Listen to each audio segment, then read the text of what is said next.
Voilà, ce matin, nous poursuivons notre redécouverte ou découverte du livre de l'Exode. Et la dernière fois que nous étions ensemble, nous avions vu les plaies d'Égypte. Et nous avions vu un peu, on en avait pris quelques-unes, on ne les avait pas toutes faites, et on avait laissé de côté la dernière, et c'est ce que nous allons voir la dernière plaie d'Égypte. Nous sommes à Exode, chapitre 11 et chapitre 12, on va lire des morceaux. Des extraits. L'Éternel dit à Moïse, « Je vais encore faire venir un fléau sur le Pharaon et sur l'Égypte. Après cela, il vous laissera partir d'ici. Lorsqu'il vous laissera enfin partir, il vous chassera même d'ici. » L'Éternel dit à Moïse et à Aaron, « Transmettez ces instructions à toute l'assemblée d'Israël. Le 10e jour de ce mois, on prendra un agneau pour chaque famille. Un agneau pour chaque maison. Ce sera un agneau sans défaut, mâle, âgé d'1 an. Vous pourrez prendre un agneau ou un chevreau. On prendra de son sang. On en mettra sur les 2 poteaux et sur le linteau de la porte des maisons, où on en mangera. Cette nuit-là, je parcourrai l'Égypte et je tuerai tous les premiers-nés du pays. Hommes ou animaux, je mettrai ainsi à l'exécution mes jugements contre l'Égypte. Et c'est Dieu. Je suis l'Éternel. Pour vous, en revanche, le sang servira de signe sur les maisons où vous vous trouverez. Je verrai le sang, et je passerai par-dessus vous. Il n'y aura pas de fléau qui vous détruise quand je frapperai l'Égypte. Moïse appela tous les anciens d'Israël et il leur dit « Allez prendre une pièce de petit bétail pour vos familles et sacrifiez l'agneau pascal. Vous prendrez ensuite un bouquet de branches d'hysope, vous le tremperez dans le bassin contenant le sang de l'animal et vous toucherez le linteau et les 2 portes, le linteau et les 2 poteaux de la porte avec ce sang. Aucun de vous ne sortira de sa maison jusqu'au matin. Quand l'Éternel passera pour frapper l'Égypte, il verra le sang sur le linteau et sur les 2 poteaux, et il passera par-dessus la porte, et ne permettra pas aux destructeurs d'entrer dans vos maisons pour frapper. Vous respecterez cela comme une prescription valable pour vous et pour vos enfants à perpétuité.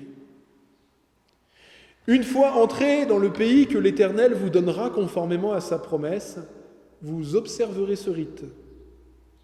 Et lorsque vos enfants vous demanderont « Que signifie ce rite pour vous ?» vous répondrez « C'est le sacrifice de la Pâque en l'honneur de l'Éternel, qui est passé par-dessus les maisons des Israélites en Égypte, lorsqu'il a frappé l'Égypte et sauvé nos familles. » Le peuple s'inclina et adora. Les Israélites s'en allèrent et s'en conformèrent à ce que l'Éternel avait ordonné à Moïse et à Aaron, et c'est ainsi qu'ils agirent. Au milieu de la nuit, l'Éternel tua tous les premiers-nés en Égypte, depuis le fils aîné du Pharaon qui siégeait sur son trône jusqu'au fils aîné du détenu dans sa prison, et jusqu'à tous les premiers-nés des animaux. Le Pharaon se leva en pleine nuit, ainsi que tous ses serviteurs et tous les Égyptiens. Et il y eut de grands cris en Égypte, car il n'y avait pas une seule maison où il n'y avait pas eu un mort. La nuit même, le Pharaon appela Moïse et Aaron et leur dit « Levez-vous, sortez du milieu de mon peuple, vous et les Israélites, allez servir l'Éternel comme vous l'avez dit. » Tous les Israélites se conformèrent à ce que l'Éternel avait ordonné à Moïse et à Aaron, et c'est ainsi qu'ils agirent. Et ce jour-là, précisément, l'Éternel fit sortir les Israélites d'Égypte, comme une armée en bon ordre. Voilà, jusque-là, la lecture de la parole de Dieu.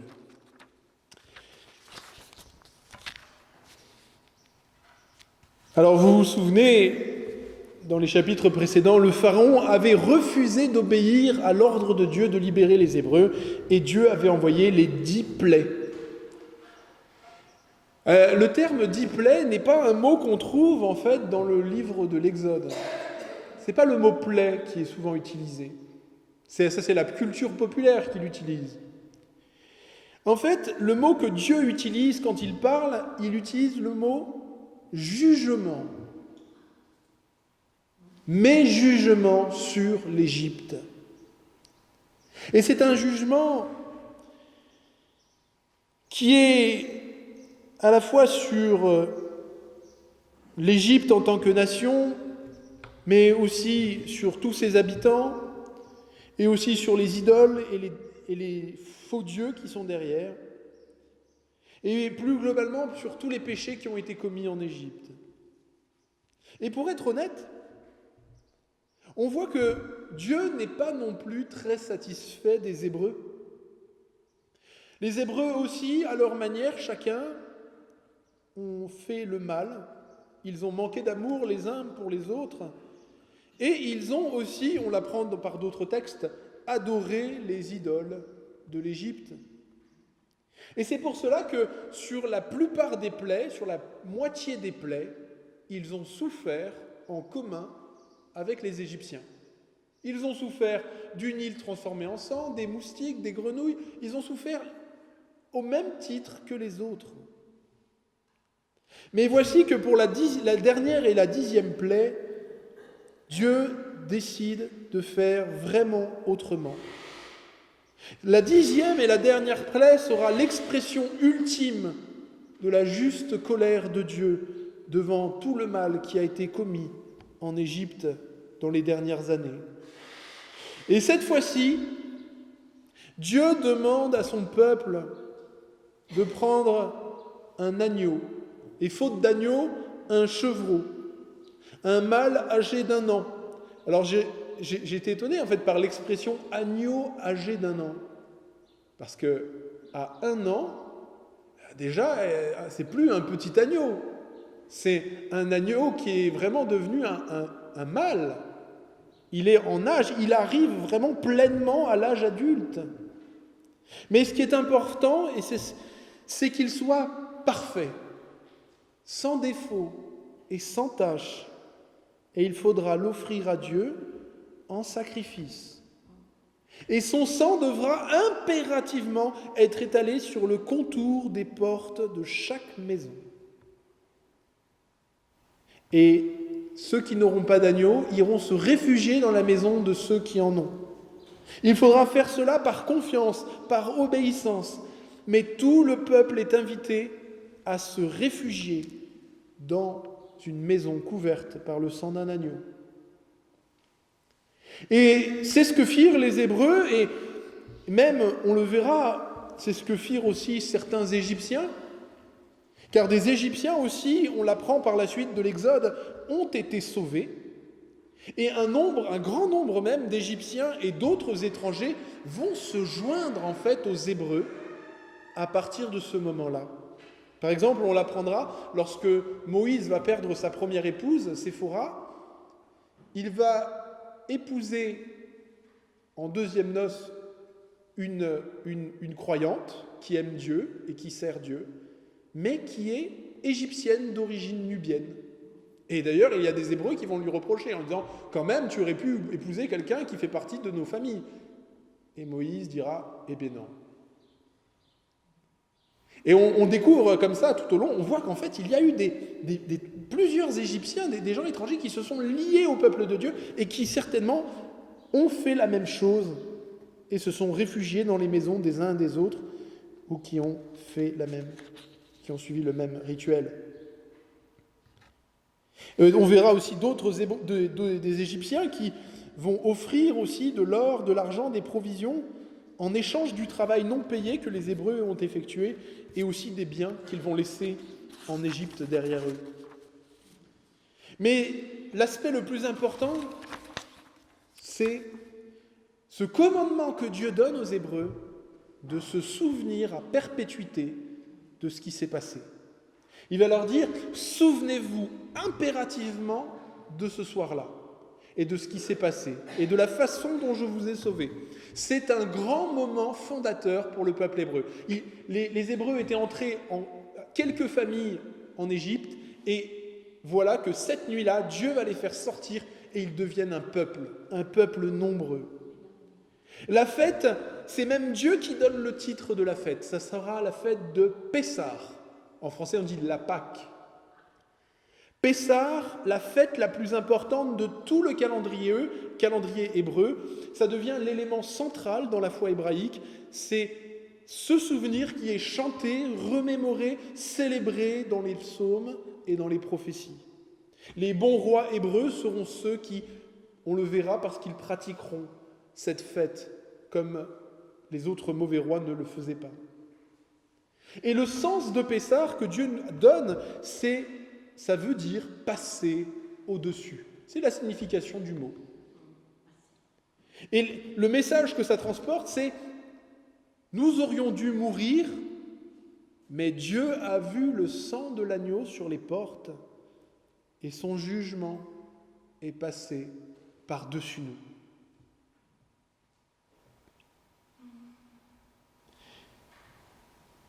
Ce moment fondateur va rester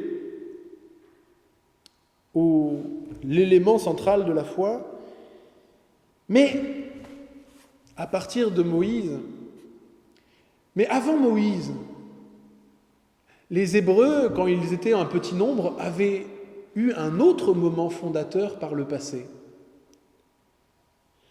Rappelez-vous, un autre moment où là encore Dieu avait transformé, avait fait passer, avait donné une révélation de lui-même à un moment unique, un moment d'alliance.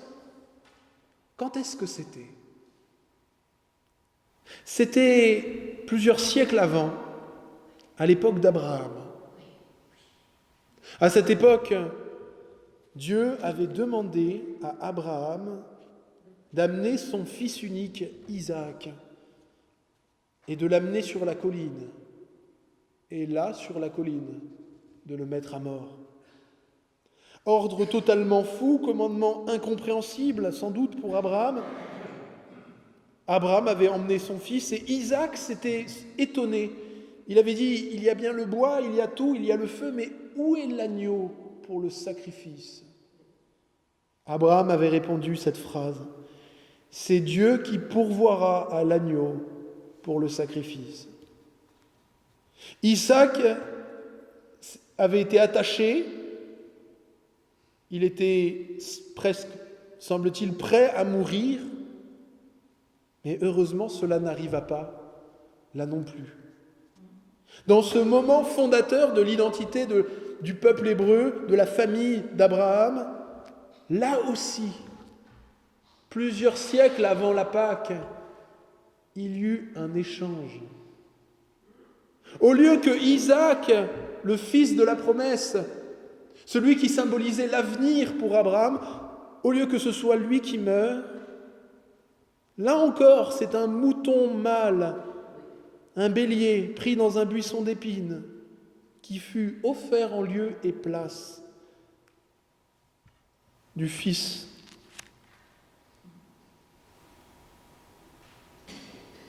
Et quand Abraham eut fini de sacrifier le bélier, il reçut la promesse de bénédiction qui viendrait par sa descendance. Dieu lui dit, un jour, toutes les nations de la terre seront bénies par quelqu'un de ta descendance. Vous connaissez la suite de l'histoire des Hébreux, en tout cas pour beaucoup d'entre vous. Ils se sont installés dans la terre promise, ils ont vécu des hauts et des bas. Ils ont reçu encore bien des prophètes qui leur ont parlé de bien des manières. Et plusieurs prophètes annonçaient un autre moment fondateur. Jérémie, par exemple, disait « Il y aura une délivrance encore plus grande que celle qui a eu lieu à l'époque de Moïse. Quelque chose d'encore plus grand. Une nouvelle alliance. Un autre moment fondateur. » Et Ésaïe disait cette parole, il disait « Voici le vrai berger vient, et il s'occupera de ses brebis. Mais étonnamment, alors qu'il parlait d'un berger qui venait pour s'occuper de ses brebis, il parlait en même temps d'un serviteur humble et souffrant qui allait volontairement à la mort et qui ressemblerait comme à un agneau qu'on mène au sacrifice.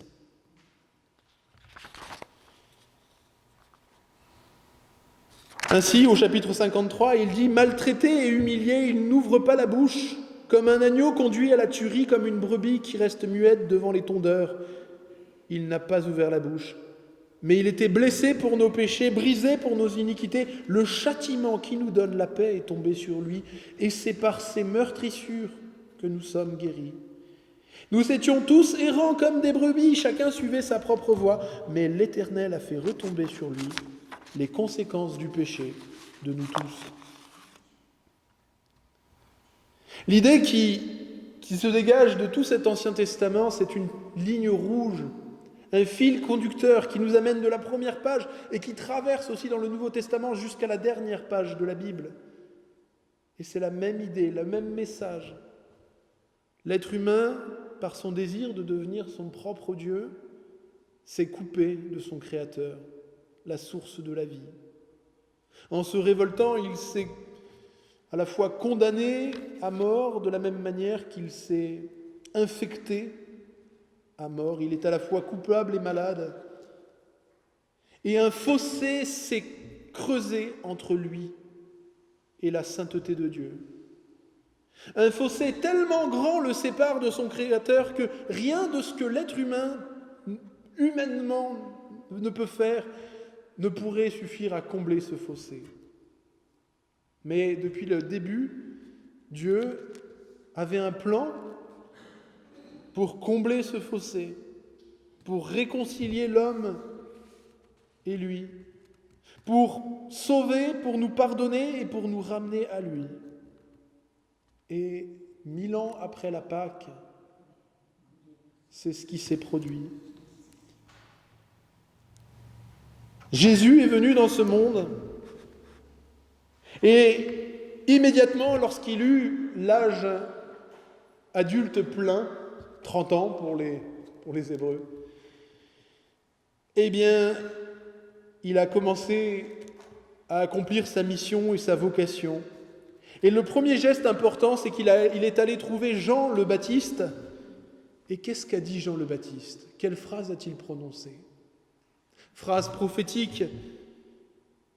Il a dit, en voyant Jésus, « Voici l'agneau de Dieu qui enlève le péché du monde. » Cette phrase toute simple, prononcée par Jean le précurseur, celui qui était venu préparer le peuple à recevoir son Messie, cette phrase est d'une profondeur sans limite. On peut la résumer en 4 mots. Christ est notre Pessah. Christ est notre Pâque. Il est la réponse qui répond directement à cette phrase d'Abraham, à cette phrase d'Isaac. Où est l'agneau pour le sacrifice? Et Jean le Baptiste répond, voici l'agneau pour le sacrifice. Et Jésus lui-même, le jeudi soir, lorsqu'il avait rassemblé ses disciples et leur avait dit qu'il allait fêter la Pâque avec eux, fait le lien complet entre ce repas de la Pâque et son propre corps et son propre sang qu'il s'apprête à offrir. Il l'avait déjà dit en Matthieu chapitre 20, « Le Fils de l'homme est venu non pour être servi, mais pour servir et donner sa vie comme rançon pour la multitude. » Et là, dans ce repas de Pâques, il s'identifie immédiatement avec l'agneau de la Pâque. « Ceci est mon sang. » Le sang de l'alliance, répandu pour la multitude, pour le pardon des péchés. Et après sa résurrection, après qu'il soit monté au ciel, il donnera une vision à Jean, son apôtre. Et dans cette vision, dans l'Apocalypse, tout au long de l'Apocalypse, Jésus se donne un titre. Il est l'agneau. C'est son titre de gloire. Et comme un refrain qui revient tout au long de l'Apocalypse, l'agneau qui a été sacrifié est digne de recevoir la puissance, la richesse, la sagesse, la force, l'honneur, la gloire et la louange. Jésus nous fait part de l'identité profonde qui le lie jusqu'à la fin de temps à la mission qu'il a remplie. Il est l'agneau parfait, pur, innocent et sans tache. Celui qui a été sacrifié pour nous sauver. Alors ce langage, il est déroutant, surtout peut-être pour des hommes de notre époque. Quoique ici, il y en a quand même quelques-uns qui font encore de l'élevage, donc vous le comprenez, mais c'est quelque chose qui revient souvent dans la Bible. Ce rapport entre l'homme et le mouton, ou l'homme et la brebis, je sais, normalement on dit brebis, mais... Eh bien ça, dans la Bible, ça sert à illustrer comme image le rapport, le berger et sa brebis, et bien surtout le rapport entre Dieu et l'être humain. C'est la même image. Dieu dit, voyez votre rapport avec les brebis, eh bien c'est une image qu'on peut utiliser pour parler du rapport entre moi, votre Créateur, et vous. Et Dieu utilise cette image dans les psaumes, par exemple, au psaume 77, il dit « J'ai conduit mon peuple comme un troupeau par la main de Moïse et d'Aaron ». C'est-à-dire que même dans le texte, même en référence à cette histoire que nous avons, eh bien Dieu utilise le mot pour parler en fait des hommes comme si son peuple était un troupeau de brebis. Et le roi David écrira ce psaume que nous connaissons et que nous aimons beaucoup, le psaume 23, « L'Éternel est mon berger, je ne manquerai de rien ». On pourrait dire, oui, mais là, il parle peut-être à des hommes. Il me fait reposer sur de verts pâturages. On est des brebis. Et le chapitre 53 d'Ésaïe le redit. Nous étions tous errants comme des brebis. Chacun suivait sa propre voie. Et c'est pourquoi Dieu avait dit, pour préparer les êtres humains à comprendre ça, en donnant cette image explicative, que tous les jours, il fallait que dans le temple de Dieu à Jérusalem, un agneau soit sacrifié le matin et un agneau soit sacrifié le soir pour le pardon des péchés. Non pas que le sang des taureaux ou des boucs ou des agneaux pouvait par lui-même ôter les péchés, mais c'était une pédagogie, une façon qu'avait Dieu d'expliquer la façon dont il allait sauver l'humanité et chacun d'entre nous ici ce matin. Et toute la compréhension de toute cette imagerie du berger et de la brebis, Jésus l'a résumée au cœur même de l'évangile de Jean. Vous prenez l'évangile de Jean, vous le pliez en deux, vous tombez sur cette phrase de Jésus. Je suis le bon berger. Le bon berger donne sa vie pour ses brebis. Autrement dit, par amour pour nous, parce qu'il nous aime, qu'il veut notre bien, qu'il ne veut pas nous perdre éternellement, le berger est devenu comme l'une de ses brebis. L'innocent a pris la place du coupable face à la justice de Dieu, de sorte que le coupable ne meurt pas. Celui qui n'était pas malade a pris sur lui toutes les maladies, de sorte à nous guérir de la lèpre qu'était le péché. Quelle que soit l'image qu'on utilise, le sens est indéniable, c'est la parole de Jésus qui ensuite est confirmée par tous ses disciples. Pierre l'exprime de façon simple, il dit « Christ a porté lui-même nos péchés en son corps sur le bois. » Il le redit, première lettre au chapitre 3, « Christ a souffert une fois pour les péchés, lui le juste pour des injustes, afin de nous ramener à Dieu. » L'apôtre Paul le dit, Romains chapitre 5, à plus forte raison, maintenant que nous sommes déclarés justes, on pourrait même dire disculpés par le sang de Christ, serons-nous sauvés par lui de la colère de Dieu. Et Jean écrit dans sa première lettre, « Si quelqu'un a péché, nous avons un avocat auprès du Père, Jésus-Christ le juste. Il est lui-même une victime expiatoire. » C'est le terme qui était utilisé pour parler des animaux qui étaient offerts en sacrifice pour le péché. Il est une victime expiatoire pour nos péchés, et non seulement pour les nôtres, mais aussi pour ceux du monde entier. Ce qui donne l'apôtre Paul qui dit Nous prêchons un Christ crucifié, folie pour les Grecs, blasphème pour les Juifs. Car la prédication de la croix est une folie pour ceux qui périssent, mais pour nous qui sommes sauvés, elle est une puissance de Dieu. Alors pour conclure, quels enseignements pouvons-nous retirer de ce que nous avons lu et de ce passage, de ce qui s'est produit lors de cette première Pâque ? Le premier enseignement, c'est de réaliser de quel amour Dieu nous a aimés. Regardez la délivrance du peuple hébreu en Égypte. Dieu les a aimés, il les a sortis, mais quelque part, ça n'était qu'une reconstitution miniature. Vous savez, des fois, il y a des gens, ils jouent à des petites figurines, ils font des petites batailles, là, et ils font, ah bah tiens, on va faire Waterloo, etc. Et bien là, c'était une reconstitution miniature, mais dans le passé, de ce que Dieu allait faire en grand, en vrai, pour le salut de toute l'humanité. Et ce qui est incroyable, c'est que Dieu, en descendant et en étant lui-même l'agneau pour le sacrifice, démontre de façon absolue, certaine, indéniable, qu'il n'est pas cet horloger lointain qui nous regarde de loin et qui vaguement hausse une paupière de temps en temps. Non. Il est ce Dieu tout-puissant, plein d'amour, qui se fait proche, qui la court jusqu'au plus profond de la souffrance et de la détresse, qui vient la partager, qui se donne à nous entièrement et de la manière la plus intégrale possible. Et ça, voyez-vous, c'est ce qui doit faire la différence dans notre façon de vivre notre vie chrétienne.